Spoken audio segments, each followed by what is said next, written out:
Ask dental views की एक और एपिसोड में खुशामदीद। मैं हूं डॉक्टर सुंदर इफ्तिखार और मेरे साथ हैं डॉक्टर अब्दुल समद खान। सर कैसे हैं आप? जी अस्सलाम वालेकुम। अल्हम्दुलिल्लाह बिल्कुल खैरियत से और आप सुनाएं और हमारे व्यूअर्स कैसे? आई होप के सब खैर आफियत से। आज की बात को आगे बढ़ाने से पहले मैं दो क्लैरिफिकेशंस देना चाहता हूं। जो हमारी पिछली एपिसोड थी उस पे हमें कुछ फीडबैक आया, तो वो चीजें मैं डिस्कस करना चाहता था ताकि मजीद आगे हम बढ़ने से पहले। एक तो ये कि मैंने लास्ट उसमें एक चीज मेंशन की थी कि जो एचईसी की लिस्ट है वो अपडेटेड नहीं है। तो वो ठीक बात है कि वो अपडेटेड नहीं है, वो मैंने दोबारा भी चेक किया, लेकिन उस पे लिखा हुआ है कि वो जो लिस्ट है that is valid till June 2020 और जून 20 ऑनवर्ड उन्होंने कहा जी विल बी अपडेटेड। ठीक है, तो लेकिन उन्होंने कोई लिस्ट उस तरह अपडेट नहीं की हुई। जो चीज उन्होंने मेंशन अब है, आई डोंट नो वो कितने फैकल्टी मेंबर्स को वो इन्फॉर्मेशन है। ऑब्वियसली एडिटर्स जो हैं उनके पास वो इन्फॉर्मेशन है। तो जो मुझे कुछ फीडबैक आया, हमारे कुछ कुलीग्स हैं उन्होंने फीडबैक दिया, और वो एक लिंक है एचईसी की वेबसाइट पे। वो लिंक अभी मैं आपके साथ आप लोगों के साथ स्क्रीन पे शेयर करूंगा।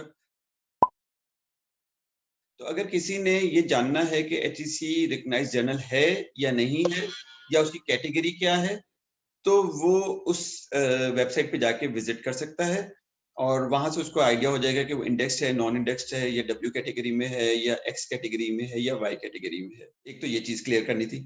दूसरी, मैंने लास्ट एपिसोड में अगेन मेंशन किया था कुछ एडिटर्स के नाम, जो दो हमारे जर्नल्स हैं उनके। उसमें जेपीडीए में मैंने डॉक्टर नायतुल्लाह पदिहार साहब का नाम मेंशन किया था, प्रोफेसर अयाज अली खान साहब का नाम मेंशन किया था और प्रोफेसर अरशद हसन साहब का नाम मेंशन किया था। Due to my lack of information I would say this thing, मैं एक नाम मिस कर गया।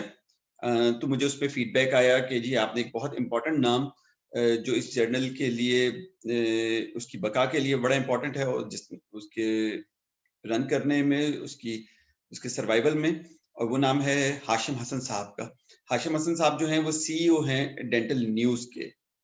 ठीक है, तो मुझे ये फीडबैक जो है प्रोफेसर अरशद हसन साहब ने दिया। उन्होंने काफी डिटेल में उनकी कंट्रीब्यूशंस मुझे बताई, जो कि आई थिंक, क्योंकि वो ऐसी कंट्रीब्यूशंस हैं जो कि मेरे ख्याल से बहुत ज्यादा हैं, but I don't want to disclose at this forum without his consent. ठीक है, लेकिन हमारे व्यूअर्स के लिए जानना जरूरी है कि, और प्लस मेरे लिए भी एक न्यू इन्फॉर्मेशन थी कि जो हाशिम हसन साहब की कंट्रीब्यूशन है। So I am so sorry about that thing, and again thank you to professor Arshad साहब।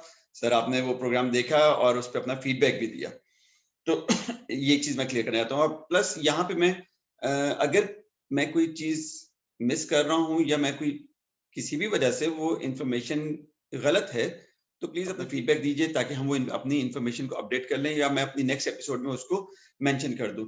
इसी तरह मैंने मेंशन नहीं किया जो ऑर्थोडोंटिक एसोसिएशन के जो जर्नल है उसको कौन रन कर रहा है, या पाकिस्तान प्रोस्टोडोंटिक एसोसिएशन को कौन रन कर रहा है। लेकिन मुझे I think I should mention in my last episode, लेकिन यहाँ पे मेंशन करना चाहूंगा, पाकिस्तान प्रोस्टोडोंटिक एसोसिएशन है, उसको स्टार्ट करने में और उसको इनिशियल जो भी उसकी रन करने में या उसका पेपर वर्क में एक बहुत बड़ी कंट्रीब्यूशन प्रोफेसर फजले गनी साहब की है।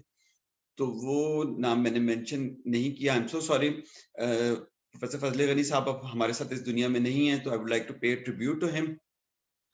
सर के साथ एक अच्छा ताल्लुक था, उनके साथ गाए बगाए हमारी कुछ डिस्कशंस होती रहती थी, दो की कोई बहुत ज्यादा नहीं थी, लेकिन जब भी हुई वो बहुत अच्छी रही डेंटल मटेरियल्स के पॉइंट ऑफ व्यू से भी।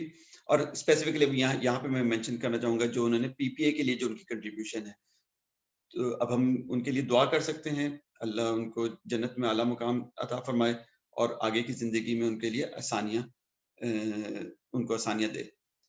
तो जर्नल्स के पॉइंट ऑफ व्यू से प्लीज अपना फीडबैक दीजिए अगर मैंने कोई जर्नल मिस कर दिया है या कुछ लोगों के नाम मिस कर दिए हैं, तो आई वुड लाइक कि मैं नेक्स्ट उसमें जो है उनके नाम जरूर मेंशन कर दूं। तो ये दो चीजें जो हैं मैं क्लियर करना चाहता था मजीद डिस्कशन को आगे बढ़ाने के से पहले। तो थैंक यू उन लोगों का जिन्होंने वो प्रोग्राम देखे और उस पर अपना फीडबैक। आपने कहा कि बैकिंग ऑफ एन ऑर्गेनाइजेशन या इंस्टीट्यूट, तो आई थिंक ये पे डिपेंड करता है ना कि आपके इंस्टीट्यूट की या ऑर्गेनाइजेशन की प्रायोरिटीज क्या है। यहाँ पर तो ज्यादा आई थिंक नंबर्स के ऊपर ज्यादा डिपेंड किया जाता है ना, कि क्वांटिटी आ जाए रिसर्च की, और क्वालिटी, और वही इसी फैक्टर से रिलेट करता है जो आपने नेक्स्ट फैक्टर भी बताया था कि क्वालिटी और रिसर्च नहीं होती है। ठीक है, अच्छा अब बैकिंग की तरफ आ जाएं। I don't want to comment directly on PDA, ठीक है, लेकिन उस कहे बगैर चारा भी नहीं है। आपने कर या तो दिया, मैं करना नहीं चाहते हैं लेकिन कर दिया। कर दिया, क्योंकि मेरा अपना ख्याल है कि जो पीडीए ने ना हमारी डेंटल सोसाइटी के लिए कुछ नहीं किया पाकिस्तान में।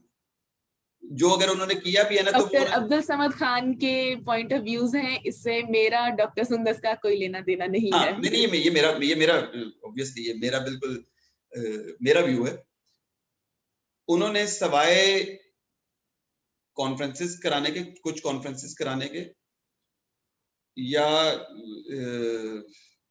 कुछ गैर मुल्की दौरे करने के,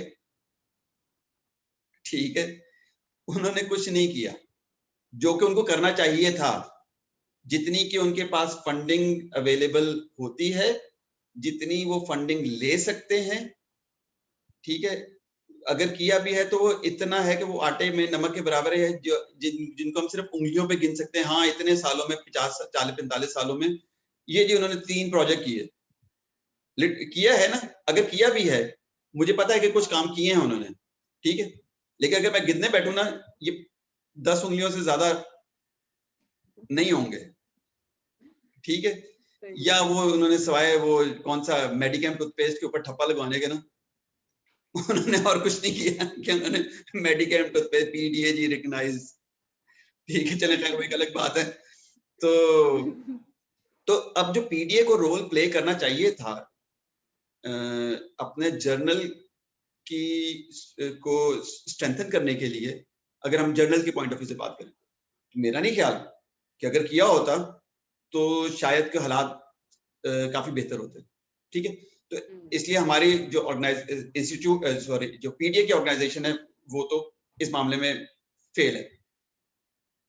लेकिन जो हमारी दूसरी ऑर्गेनाइजेशंस हैं, उनके पास जितने वसाइल हैं उस हिसाब से वो अपना अपना जर्नल चला रहे हैं। लाइक जिसमें पाव है, पाकिस्तान ऑर्थोडोंटिक एसोसिएशन है, वो अपना जर्नल चला रही है। कुछ जारी बात है, कुछ इश्यूज जो हैं उनके दरमियान में मिसिंग होते हैं या कुछ डिलेज होते हैं। अब उसकी मैं उन रीजंस में नहीं जाना चाहता, लेकिन मैंने अभी जिस इस चीज के लिए मैंने अपना कुछ होमवर्क किया, तो मुझे एटलीस्ट जो journal of Pakistan Pakistan orthodontic journal या journal of Pakistan orthodontic association, उनके इश्यूज अवेलेबल हैं, आर्काइव्स में भी अवेलेबल हैं। जर्नल ऑफ प्रोस्टोडोंटिक एसोसिएशन के मुझे पता है कि शायद उनके जर्नल आ रहे हैं, लेकिन कोई उनकी वेबसाइट पे जीरो इंफॉर्मेशन, जीरो, कम से कम मुझे नहीं मिला कि अगर मैंने सर्च करना हो उनके आर्काइव्स में क्योंकि कितने इश्यूज हैं, तो या उनका क्या सबमिशन का प्रोसेस है, तो वो मुझे नहीं मिला, ठीक है। तो अपने अपने ये जो ऑर्गेनाइजेशंस हैं, इनको जारी बात है इनके पास कहीं ना कहीं से फंड ये जनरेट करते हैं, मेंबरशिप्स लेते हैं, कंपनीज स्पॉन्सर कर सकती हैं इनको, जैसा कॉन्फ्रेंस के लिए करती हैं, तो ये इस चीज के लिए भी पैसे ले सकते हैं, ठीक है। तो ये अपने जर्नल के एटलीस्ट उसकी वेबसाइट को बेहतर करने के लिए कुछ कर लें, या उसका सबमिशन प्रोसेस को आसान करने के लिए कुछ कर लें, ठीक है। मैं फिर दोबारा उसकी तरफ आता हूँ, journal of sorry Pakistan oriented journal, अब वो it's been in publishing without any institutional support या विदाउट एनी ऑर्गेनाइजेशनल सपोर्ट, जो कि मुझे पता है, ठीक है। तो ये तो हो गया स्टेटस ऑर्गेनाइजेशंस का, इंस्टीट्यूट्स का। सेकंड फैक्टर आ जाता है, अच्छा क्यों फाइनेंसेस क्यों इंपॉर्टेंट है, इस पे मैं आ जाता हूँ, क्योंकि फाइनेंसेस इसलिए इंपॉर्टेंट है क्योंकि अगर आपने इंडेक्सिंग की तरफ जाना है, तो वो आपको बहुत सारी कुछ चीजें परचेज करनी है, ठीक है। पहले जिस तरह होता था, आज से कुछ साल पहले तक ISSN नंबर जो है वो फ्री मिल जाता था, अब उन्होंने उसके भी पैसे रख दिए। आपने DOI लेना है, ठीक है, अब DOI जो है वो हर आर्टिकल का होना है, ठीक है, तो उसके पैसे हैं। अगर आपने पबमेड की तरफ जाना है तो पबमेड, जी जी जी, आपने ठीक है, आपने क्रॉस रेफ की तरफ जाना है, कुछ क्रॉस रेफ वैसे कहता है कि हम फ्री में कर देते हैं, लेकिन ऑब्वियसली जब आप जो पैकेज लेते हैं तो उसमें वो उसके पैसे शामिल कर देते हैं। अच्छा, फिर अब ये डिपेंड करता है ना कि एक अच्छा जर्नल चलाने के लिए आपको, जैसे हम, सॉरी मैं फिर क्योंकि ये सारे इंटरलिंक्ड हैं, एक टीम चाहिए।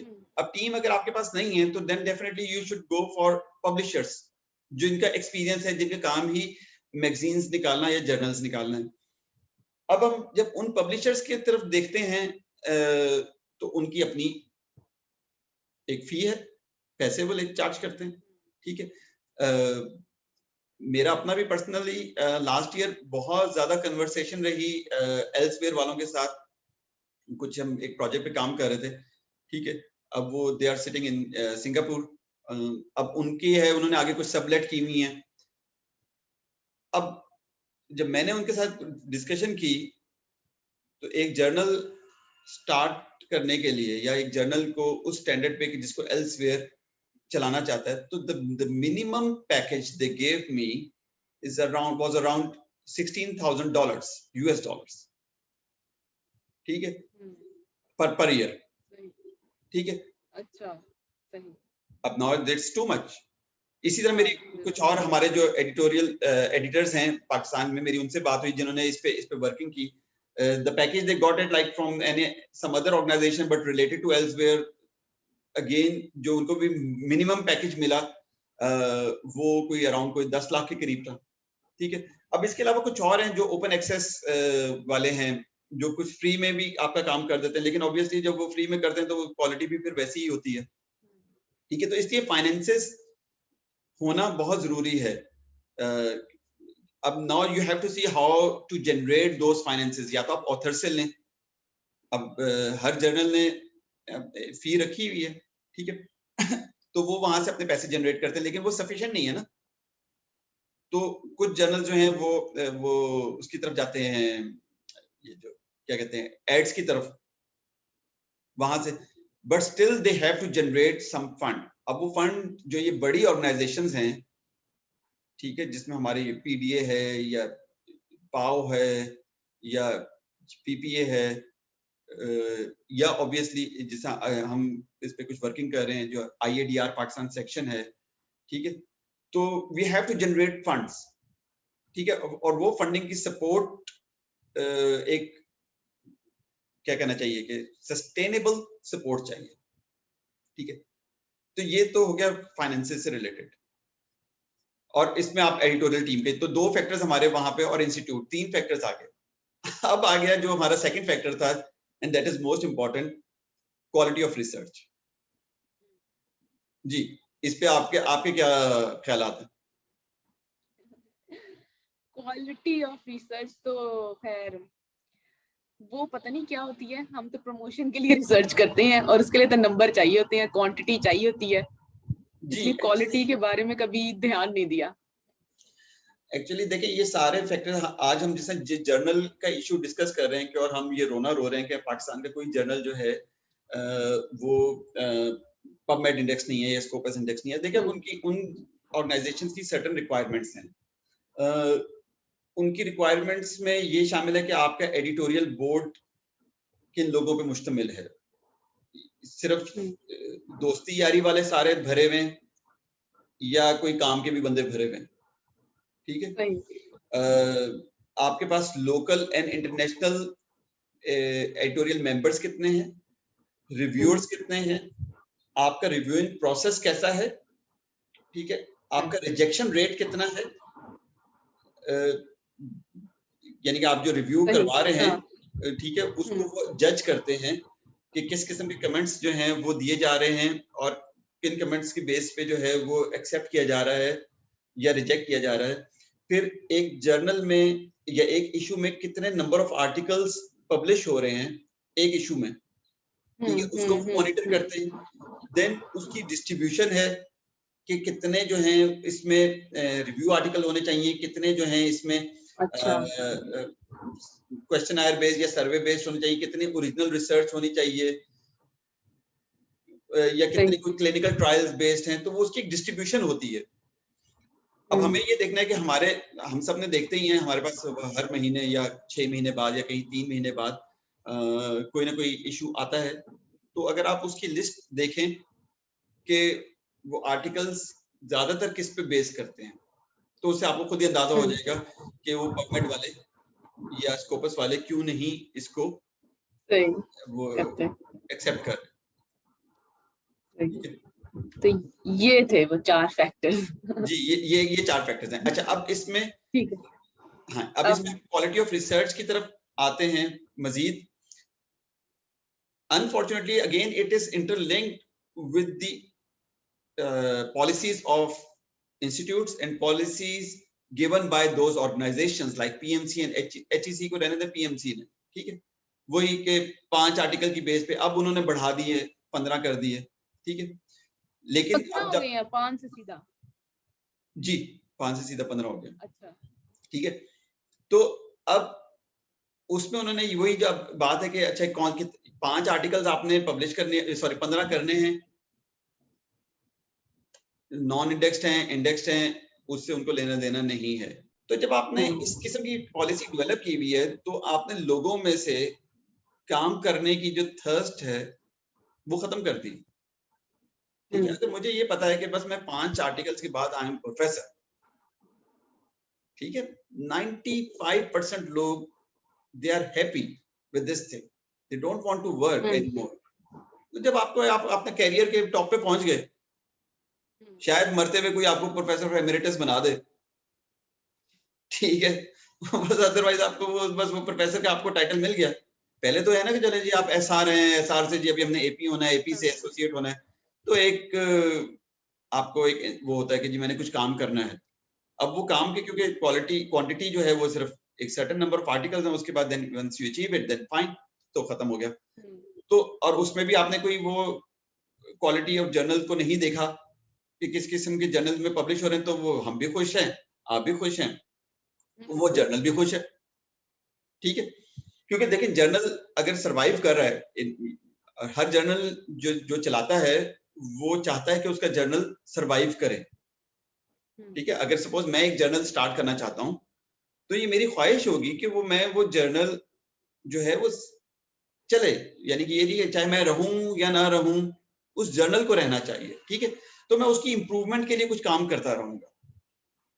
मैं उस तरह के लोगों को कहूंगा कि हाँ यार मुझे एक अच्छा आर्टिकल आप दो, ठीक है, जिसको हम पब्लिश करें। मैं रिव्यूअर्स को कहूंगा कि हाँ इसको जरा प्रॉपर्ली रिव्यू करें। मैं अपनी एडिटोरियल टीम से रिक्वेस्ट करूंगा कि हाँ जी कि हम इस पे कुछ एफर्ट करें। लेकिन अनफॉर्चुनेटली हो ये रहा है कि अगेन कुछ बातें मैं इसमें ऐसी कर रहा हूं जो कि मुझे एडिटर्स ने फीडबैक दिया, तो इसलिए इसको आप सच समझें। ठीक है, जो मैं आपको बता रहा हूँ, यानी कि ये उन लोगों का एक्सपीरियंस है जो इस प्रोसेस से गुजर रहे हैं ना। Reviewing process is very tricky कहना चाहिए, या वो बड़ा ही कंट्रोवर्शियल है। रिव्यूअर्स की अपनी कुछ डिमांड्स हैं। रिव्यूअर्स ऑब्वियसली ठीक है, एक वॉलंटरी किस्म का ही काम होता है, लेकिन आप अपनी सोसाइटी के लिए, अपने कंट्री के लिए या अपने प्रोफेशन के लिए कुछ तो करते हैं ना। तो अब रिव्यूअर्स के पास एक आर्टिकल चला जाता है, वो उसके पास 2-2, 3-3 महीने पड़ा रहता है। फिर रिव्यूअर्स की अपनी डिमांड होती है, अच्छा जी इसके बदले हमें क्या मिलेगा। ये यानी ये दिस इज द फैक्ट, ये मुझे बताया गया है कि वो रिव्यूअर्स की डिमांड होती है कि अच्छा अगर हम रिव्यू करेंगे ना तो फिर हम अपने अगले जर्नल का, तो अपने आर्टिकल का फिर हम पे नहीं करेंगे। ठीक है, so that's how they exploit these journals. फिर देन आपने अगर रिव्यू कर रहे हैं तो आपका स्टैंडर्ड ऑफ रिव्यूइंग प्रोसेस कैसा है कि आपने बस जनरली काम टपाऊ काम जो कहते हैं ना, काम टपाना ही है, या आपने एक बाकी प्रॉपर रिव्यू किया। ठीक है, तो ये एक तो ये चीज रिव्यू। अब इसी से लिंक है कुछ ऐसी चीजें जो जर्नल्स की मजबूरियां हैं। जर्नल ने आर्टिकल पब्लिश करना है, अब वहां पे भी वो देखते हैं कि अच्छा यार अगर कोई रिव्यूअर जो है वो बहुत ही कुछ सख्त आ गया और इसने मुझे कमेंट्स जो हैं या जो मेरे जर्नल में आर्टिकल पब्लिश हुआ है उस पे इसने काफी ज्यादा कमेंट्स कर दिए हैं कि इसको तो ठीक करो, इसको तो ऐसा होना चाहिए, इसको ऐसा वैसा होना चाहिए, और ये मेजर करेक्शंस करके वापस भेज दिया या रिजेक्शन करके वापस भेज दिया है, तो इसका मतलब है कि वो ऑथर जो है वो अब अगली दफा मेरे जर्नल को नहीं टारगेट करेगा, या जो मेरा अभी अपकमिंग इशू है उसके लिए जो मुझे एक सर्टेन नंबर के आर्टिकल चाहिए वो नहीं मिलेंगे, तो वहां पे वो फिर कॉम्प्रोमाइज कर जाते हैं। ठीक है, वो कहते हैं अच्छा बस ठीक है, इसको थोड़े बहुत सीधा करो और इसको पब्लिश करो ताकि हमारा इशू जो है वो रेगुलरली आता रहे। ठीक है, तो अब क्वालिटी ऑफ रिसर्च का हमें पता है, उस पर हम अब डिस्कस नहीं करेंगे, हमने पिछले एपिसोड्स में कुछ डिस्कस कर लिया है। तो वही क्वालिटी ऑफ रिसर्च जो है इन जर्नल्स के पास आ रही है।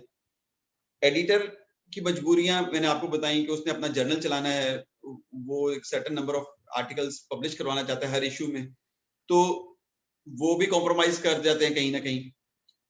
वो जिस रिव्यूअर को भेजते हैं, रिव्यूअर की दो टाइप्स है, एक मेजॉरिटी जो है वो बहुत टाइम लेती है, ठीक है, या प्रॉपर रिव्यू नहीं करते, या रिव्यूइंग जो कमेंट्स आते हैं वो इतने अपडेटेड नहीं होते। और एक दूसरी कैटेगरी है जो कि बहुत उन जर्नल्स को या उन आर्टिकल्स को बिल्कुल उखाड़ के रख देते हैं।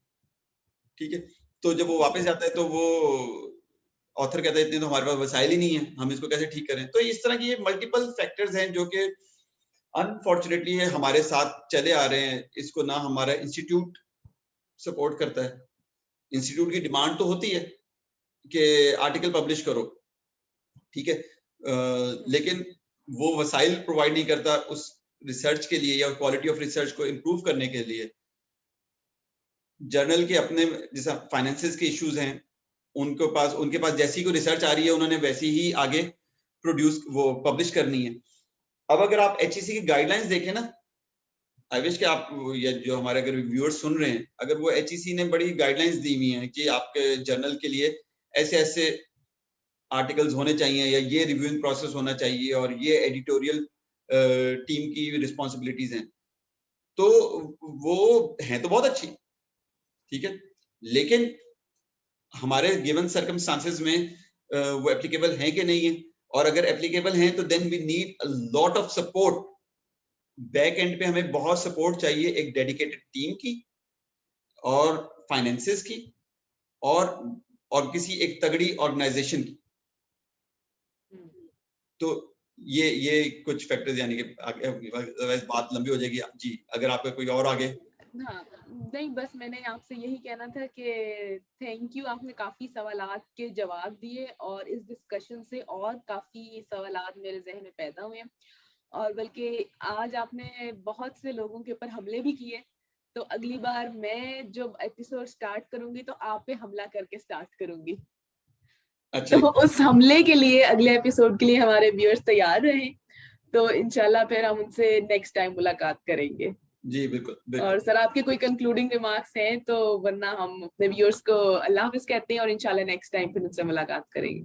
नहीं, कंक्लूडिंग रिमार्क्स इस वाले उसमें तो हमने ये कुछ फैक्टर्स के बारे में ही डिस्कस करना था, ठीक है, तो वो मैंने आपको बताए फैक्टर्स, ठीक है। अब हर कोई जो इसको सुन रहा है, अगर वो रिसर्चर है, एकेडमिशियन है या वो पोस्ट ग्रेजुएट स्टूडेंट है, तो ऑब्वियसली उसने अगर अपनी अच्छी पब्लिकेशन करनी है तो पहले वो एक रिसर्च का थोड़ा सा स्टैंडर्ड वो अपने एंड से अगर उसको इम्प्रूव कर सकता है, या जो हमारे अगर प्रिंसिपल्स हैं या हेड्स हैं अगर वो सुन रहे हैं, अगर या कोई उनको सुना दे ये चीज कि वो कुछ सपोर्ट करें अपनी फैकल्टी को और उनके रिसर्च स्टैंडर्ड्स को इम्प्रूव करें, तो देखिए अच्छी रिसर्च होगी, अच्छा आर्टिकल लिखा जाएगा, ठीक है। अब आपने वो प्रेशर एक डाला हुआ है कि जी प्रमोशन होगी या इंक्रीमेंट्स मिलेंगे कि जी आप पब्लिश करेंगे, लेकिन कहाँ पब्लिश करेंगे, कैसे पब्लिश करेंगे, उसके ऊपर कोई चेक एंड बैलेंस नहीं है, ठीक है। जो हमारे जर्नल्स हैं, ये एक तरह के अगेन एडिटर्स की जो जॉब होती है बड़ी थैंकलेस किस्म की जॉब होती है, और ये इसके लिए वाकई एक डेडिकेशन चाहिए होती है। ये ऐसे नहीं है कि बस कोई आप बना दें। अभी तक आप देख लें जो इवन जो इंटरनेशनल जर्नल्स के भी कुछ एडिटर्स हैं जो कि सालों से चले आ रहे हैं, वो अपना जर्नल चला रहे हैं, सेम हमारे जैसा मैंने आपको पाकिस्तान में बताया, हमारे जो एडिटर्स हैं, लाइक मैं तो वाकई उनको बड़ा प्रेस करता हूँ। अगर वो आज छोड़ दें, ठीक है, तो फिर क्या होगा, खत्म, वो बिल्कुल बैठ जाएगा, ठीक है।